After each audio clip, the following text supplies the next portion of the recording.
Good. How you doing, Sophie? Sophia, Sophia. whatever. Nice I to meet love you. the accents. How However are you you? want to say it. Thanks, Just say it in that Sophia. sexy Irish accent. You can call me whatever you want. That's incredibly sweet. Whatever you want to say. But Thanks, this is such a Sophia. dream interview for me. I really do appreciate you both taking the time. Thank you so much. Appreciate you too, love. Thanks a million. Course.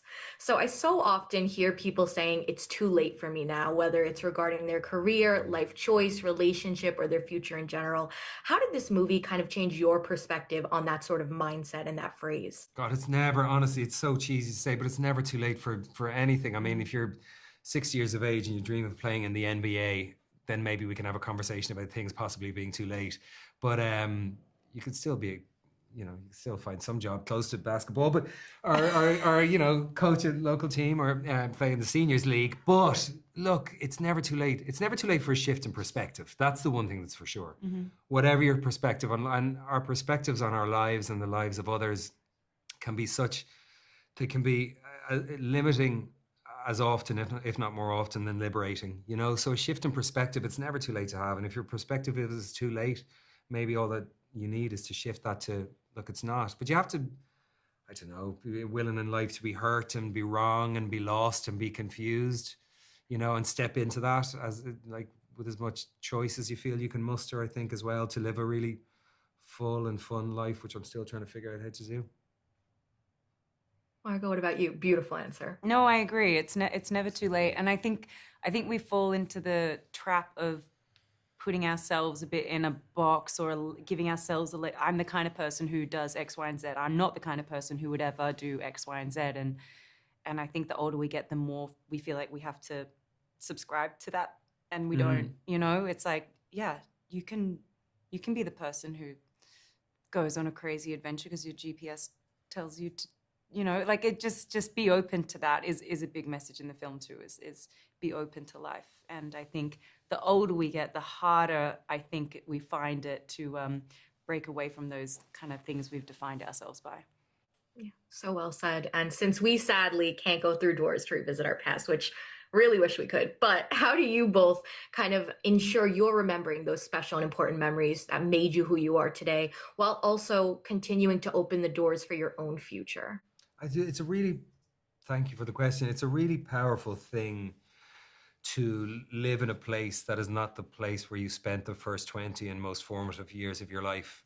Because what it means is then every time you go back to that place, which is obviously I live in Los Angeles, not obviously, but I live in Los Angeles now and I've been here for 20 odd years.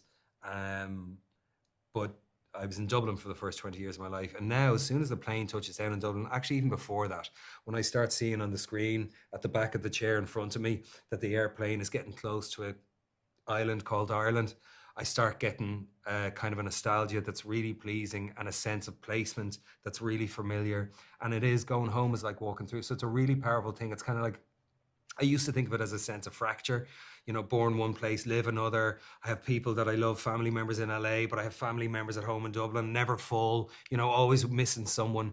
And now I just see it as one kind of collective experience, but also the differentiation is really an additive to my life, because it means when I go home to Ireland, it's like walking through the doors. My past is everywhere, and there's enough space between my past and what at one stage was perceived of my future, which is now my present, which is my life in LA.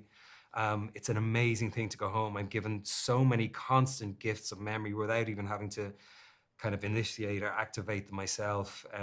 But we always have the opportunity just to close our eyes, put on a piece of music or not, or light a candle or not, or eyes open and look at the trees and just think back to what it was and how lost or how found or how lonely or how accompanied or how joyful or how sorrowful you felt as a child. I think there's worth in that. I don't think there's any harm in it. You can't live in it, but it's okay to cast the mind back, I think, because there are strings being pulled as well, from whence we all came. Margot, what about you? Do you know, I really try to remember to write things down, especially when I travel. I try and keep a travel journal every time I go somewhere. Awesome. I just got back from a pretty amazing camping trip, and it's already, I'm like, I got to write things down before I forget. But yeah, I look back at, I read things that you think you're going to remember. Like, I would never possibly forget that thing that happened. And then, 15 years later, I read it. I'm like, oh my God, I completely forgot about that. And I'm so happy I wrote it all down. And then likewise, when we do a movie, well, movies in themselves are like this time capsule that we're very lucky we can go back and, watch something you did and remember what it was like making that movie. And I'm so happy that this exists and I'll have that. But I also keep my scripts from every film, and I go back sometimes and look at the notes on the edges. And in this script in particular, I've gone through and put pictures all through the script of the scenes that we shot or behind the scenes or whatever. So it's like a that's weird a museum. Yeah, it's a little museum. Yeah, it's a little it's weird lovely. scrapbook. And I've got cool.